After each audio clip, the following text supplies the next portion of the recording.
Retornamos, caríssimos estudantes. E vocês conseguiram realizar as práticas que a Prof. Iris trouxe aí, sugeridas? 5 minutinhos passaram rápido, né? Eu sei que muitos ficaram aí um pouco mais ofegantes, um pouquinho mais cansados, mas faz parte do processo, até mesmo para você compreender como que o exercício acontece no seu corpo. Sempre que você tiver a possibilidade, busque um profissional próximo aí na sua região para orientar você nas práticas que você anseia por fazer. E vamos colocar movimento no nosso dia a dia, tá, gente? Vamos colocar movimento. Agora a gente vai fazer aí a nossa revisão e na sequência a correção das atividades que foram passadas para vocês, os exercícios, ok? Então vem comigo dar uma olhada na nossa parte 2 da aula 2.2 aí. Então nós falamos hoje sobre o que, Prof. Iris? Nós falamos aqui a respeito da pirâmide da atividade física. E nela a gente descobriu e a gente entendeu que existem 4 níveis muito interessantes aí para a gente observar. Dentre esses níveis, a gente consegue perceber que no nosso dia a dia, no nosso cotidiano, nós temos várias atividades físicas que vão acontecendo. Elas acontecem no meu trabalho, elas acontecem no meu momento de lazer, no meu tempo livre, elas acontecem também na forma do meu deslocamento e elas também acontecem nas minhas atividades domésticas. Muito bem até aqui? Maravilha! A gente também viu nessa aula que a pirâmide da atividade física, ela é o quê? Ela é um compilado, ela é uma síntese das recomendações gerais. Deixe registrado aí no seu mapa mental de hoje, ok? Registre essa aula. E aí a gente observa que o interessante é que quando a gente vai fazer essas práticas corporais, para trabalhar a minha força, para trabalhar a minha agilidade, a minha resistência, a minha flexibilidade, que eu entenda e observe que eu preciso aí de realizar uma frequência de 3 a 5 vezes por semana. Muito bem. Que eu preciso aí de 20 a 60 minutos dessas vezes que eu vou lá realizar a minha prática. Que eu vou escolher os mais diversos tipos de práticas, aquelas que eu tenho mais afinidade. Seja uma corrida, seja uma natação, seja exercícios de força, enfim. E a gente também viu nessa aula, além de entender que existem 4 níveis e entender qual é o nível que eu estou para eu avançar para o próximo nível, lembrando que o nível lá do topo é o que eu devo reduzir ao máximo, porque esse nível do topo, ele fala justamente desse excesso de gordura corporal. Ele fala justamente desse comportamento sedentário. E esse comportamento sedentário, ele me leva a algum grau, né? Leva o indivíduo a algum grau de doenças, né? De doenças crônicas degenerativas. Então, existe um leque muito grande relacionado às doenças, que podem ser doenças relacionadas ao trato respiratório, cardiovascular, os cânceres, as doenças digestivas, neurológicas, diabetes, problemas renais, doença nos órgãos dos sentidos, doenças musculoesqueléticas. Então, reforçando, caríssimos, olha, essa tela aqui, eu quero que você printe ela, que você registre bem ela e você reforce seu conhecimento.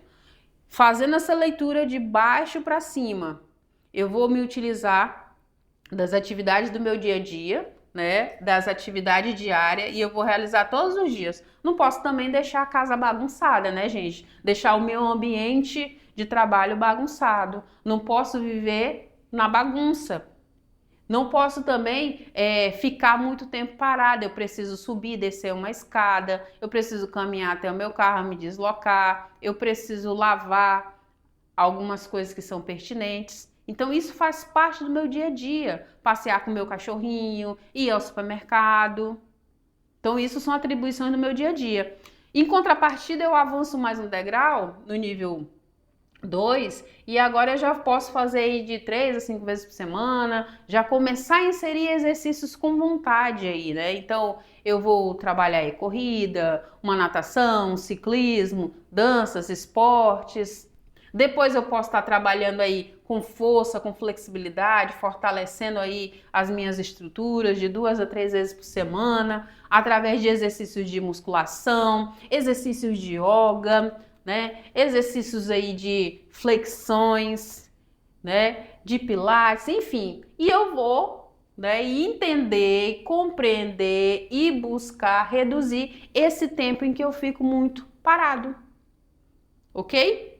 Então, tá entendido até aqui tudo, né? O que você está buscando, caríssimo? Você está buscando bem-estar físico e mental. Dito isso, entro nesse slide e a gente já vai rodar a vinheta para correção dos exercícios, ok? Então, bora lá!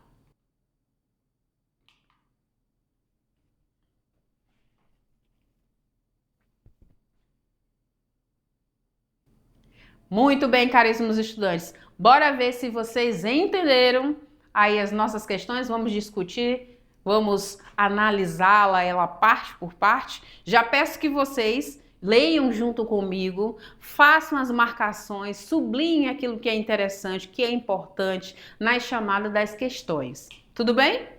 Então, bora lá ver quais são essas questões, que dúvidas que ficaram aí no meio do caminho que a gente precisa solucionar. Olha só, questão de número 1, vou sair aqui do slide para você acompanhar comigo. Ela diz o seguinte: a pirâmide da atividade física é uma ferramenta visual que hierarquiza diferentes tipos de movimentos, baseando-se na frequência e no volume que são necessários para a promoção de saúde. A gente está buscando saúde, lembre-se disso. Enquanto a base foca na redução do comportamento sedentário, aquelas atividades que a gente conversou lá do dia a dia, correto? Por meio de práticas cotidianas, os níveis intermediários e o topo, né? Antes de chegar no topo, eles têm aí exercícios estruturados e também tem ali no topo a limitação com relação às atividades inativas. A compreensão aí dessa hierarquia é fundamental para o planejamento de uma rotina equilibrada que evite aí sobrecarga ou insuficiência de estímulos. Precisamos de estimular o nosso corpo a se movimentar. Isso é fato, correto? Maravilha, então.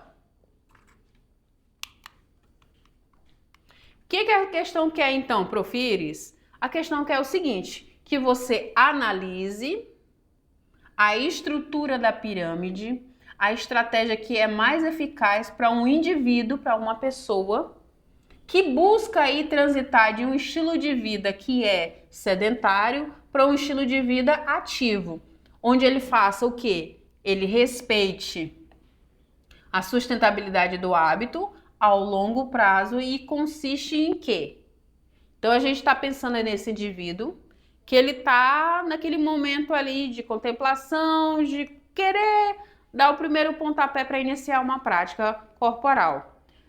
E ele entende que ele precisa fazer isso, além de quando ele já estiver, ele precisa manter a longo prazo, sabe? Ele precisa manter isso a longo prazo. Então o que ele vai priorizar? Será que é a letra A?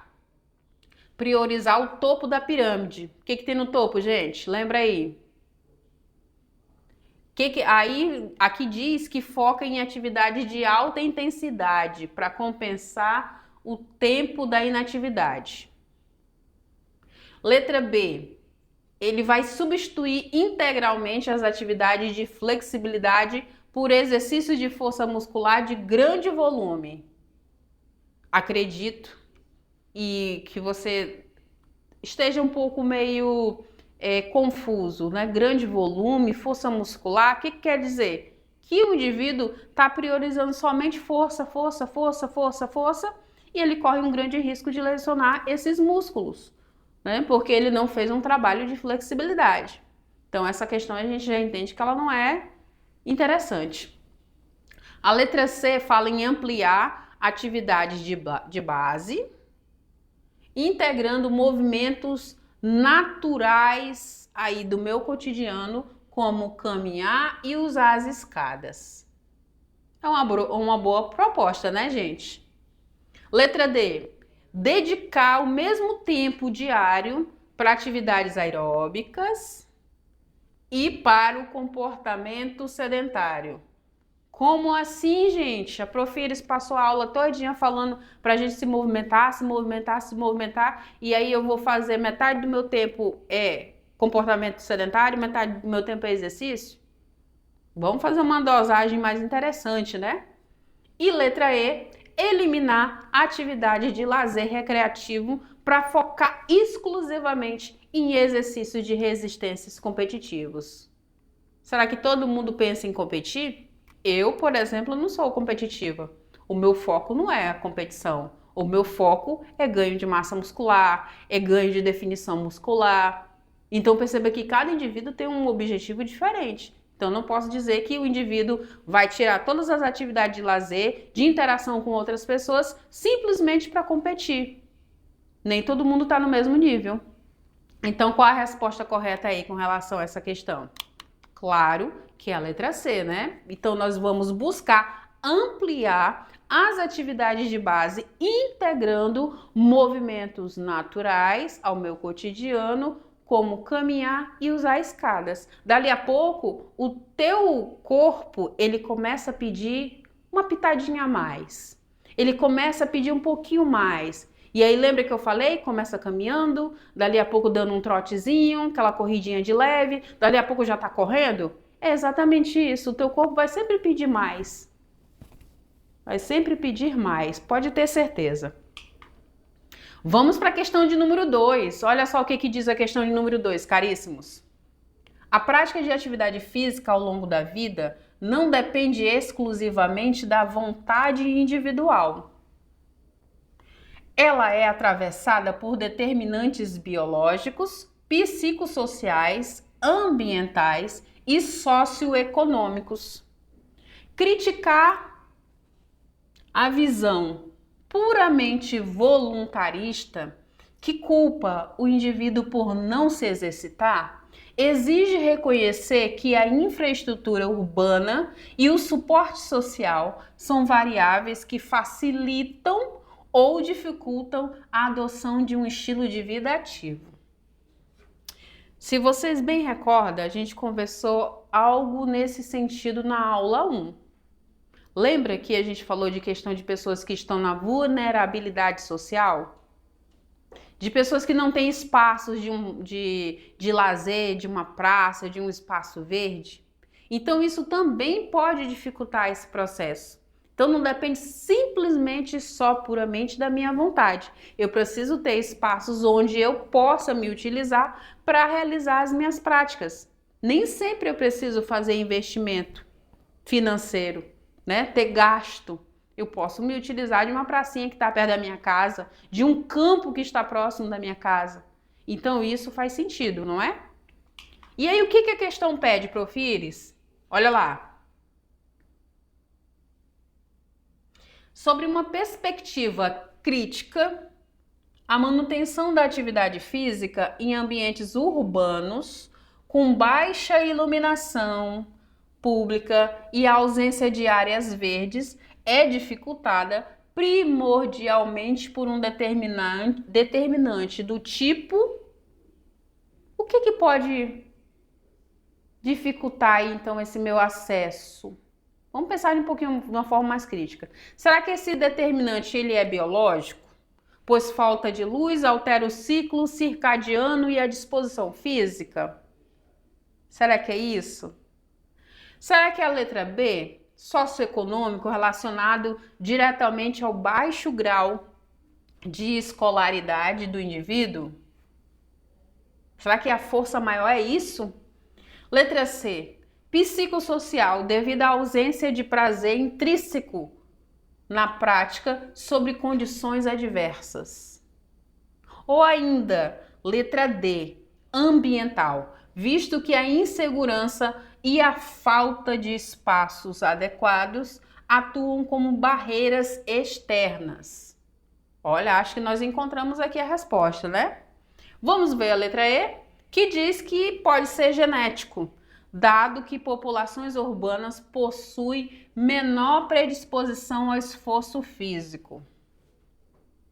Se a gente está falando de algo que é além das nossas possibilidades, a gente está falando de ambiental, né, gente? Então a resposta correta é a letra D. Quando eu tenho um espaço na proximidade da minha casa, onde esse espaço não tem boa iluminação, onde os equipamentos estão todos quebrados, eu vou me sentir à vontade para realizar exercício físico nesse espaço, ainda que ele seja do lado da minha casa? Lógico que não, né? Então, um determinante aqui forte é esse, o ambiental. Questão de número 3. Olha só o que ela diz. Na contemporaneidade, o trabalho e as facilidades tecnológicas transformaram o corpo em uma ferramenta predominantemente estática. A gente acaba se movimentando menos, né, gente? E aí o lazer ativo e a atividade física no trabalho, como a ginástica laboral ou até mesmo os deslocamentos ativos, eles vão surgir como uma contrapartida que é necessária para mitigar. O que é mitigar? Diminuir, reduzir os riscos aí das doenças crônicas não transmissíveis decorrentes da automação excessiva. Então a minha vida é muito motorizada. Ela é muito motorizada, eu tenho bastante conforto, então eu não preciso me deslocar a pé. Só que aí eu corro um grande risco, né? Se isso continuamente por um longo período, onde eu não priorizo aí as práticas corporais, eu corro um grande risco de ter essas doenças crônicas degenerativas. O que a questão pede da gente? Olha lá. Vamos ler aqui junto comigo. Meninas e meninos, atenção aqui, olha só. No contexto do cotidiano moderno, o conceito de consciência corporal e intencionalidade, olha lá, consciência corporal e intencionalidade. Eu conheço o meu corpo e eu tenho uma intenção por trás. Nas práticas corporais, implica que o sujeito deve... O que o sujeito deve fazer? Letra A. Automatizar todos os movimentos para que o exercício seja realizado sem esforço mental. Letra B. Ignorar as sensações de fadiga para atingir metas de desempenho estipuladas por aplicativos. Olha o perigo, né, gente? Olha o burnout aí. Letra C. Selecionar movimentos que integrem necessidade de saúde à rotina, como deslocamento ativo e pausas ergonômicas. Que é interessante, né? Letra D. Restringir a atividade física apenas aos momentos de lazer. Olha essa palavra, restringir. Isolando-a completamente do ambiente laboral. Ou seja, só vou fazer exercício quando eu tiver um lazer. Dentro do meu trabalho, que eu fico sentado o dia todo, eu não levanto para fazer nem sequer um alongamento, nem sequer um momento de trabalhar a minha flexibilidade, nem um momento de respiração profunda. É disso que está falando. E letra E, utilizar o movimento corporal apenas como meio de produção econômica, descartando o lazer. Lembre-se que você é uma máquina, mas é uma máquina humana e nosso lindo e maravilhoso corpo precisa de movimento humano, não mecânico. E a resposta correta, então, é selecionar movimentos que integrem as necessidades, né, da minha rotina aí, como, por exemplo, o deslocamento ativo e as pausas ergonômicas, certo? Essa foi bem tranquila, né, gente? Maravilha. Nossa última questão, olha lá, questão de número 4. Eu gostaria que vocês aqui diferenciassem, então, o que é atividade física e o que é exercício físico. Dei várias dicas ao longo da aula, né? Então, a gente percebe aí os conceitos, a gente percebe, então, o que vem a ser um e o que vem a ser o outro. Então, quando eu falo, vem aqui comigo, de atividade física, eu vou entrar nesse slide, Eu estou me referindo que é todo e qualquer movimento que resulte aí num gasto corporal acima dos níveis de repouso. Então eu posso caminhar, posso ir até o mercado. Já o exercício físico, ela é uma ferramenta que é planejada, que é estruturada, que é repetitiva e que tem um objetivo para melhorar e manter a aptidão física. Ou seja, tem as 3 palavrinhas: frequência, intensidade e duração. Correto? Maravilha! E para a gente fechar tudo isso, deixo para você aqui um material. Montei um material bem legal. Tá lá no meu canal, tá lá a fotinha da prof, tá lá no meu canal. Compartilhe, curta, divulgue para os seus colegas. Aproveite para, enquanto você realiza as suas atividades da vida diária, para ouvir esse podcast e tomar algumas decisões positivas na sua vida com relação aí à inserção do exercício físico. Esse podcast se chama Como Lavar Louça Protege o Seu Coração. Olha que interessante, né? Ficou curioso? Vai lá, acompanha, compartilha e faz aí um mapa mental, um registro do que ficou de importante dessa conversa. Tem também um outro material que eu deixo disponibilizado para vocês que diz respeito à pirâmide da atividade física. Tá aí, o professor vai aí repassar para vocês. Então, pega esse punhado de informação e utiliza no teu dia a dia, caríssimo estudante, ok? E para fechar, né, a Prof. Iris, ainda não terminei ainda, tem uma mensagem para vocês que diz o seguinte, olha lá, que mover o corpo é dar um presente para sua mente. E então, não precisa ser perfeito, precisa começar. E a ideia é que você, pratique mais. Agora sim, me despeço de vocês, agradeço a companhia e a gente se vê na próxima aula com muito movimento envolvido. Tchau!